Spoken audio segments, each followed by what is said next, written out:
ভগবান দর্শন পাওয়ার জন্য বা ভগবানের সেবার জন্য। আচ্ছা, এবার হাত তুলে বলুন তো, ভগবানের দর্শন কে কে পেয়েছেন? পেয়েছেন?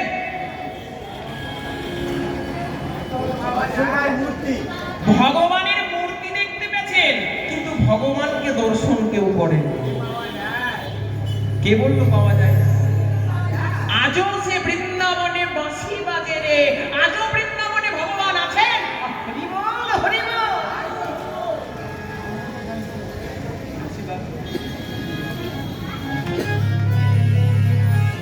আছে, এখনো বৃন্দাবনে বাঁশি বাজে।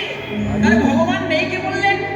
তবে প্রমাণটা একটু বলে দিই, আপনাদেরকে তত্ত্বটা দেখিয়ে দিই। আচ্ছা, এই যে মার্বেলে গড়া মন্দিরটা বেশি দামি?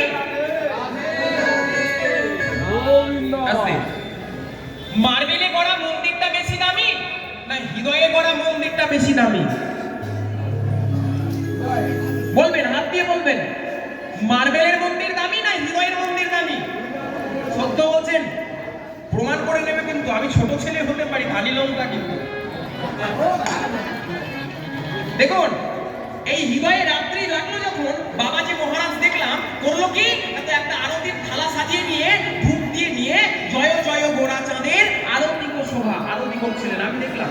ঠিক বলছি? আমরা বাড়িতে এই আরতিটা হয় 3 বেলা।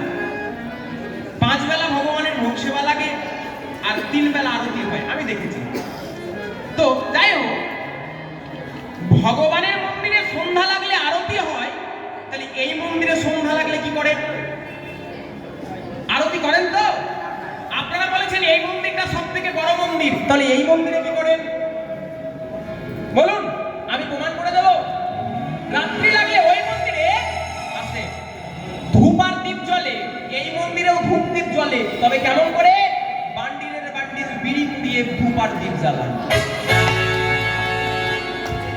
ঠিক বললাম? ওখানে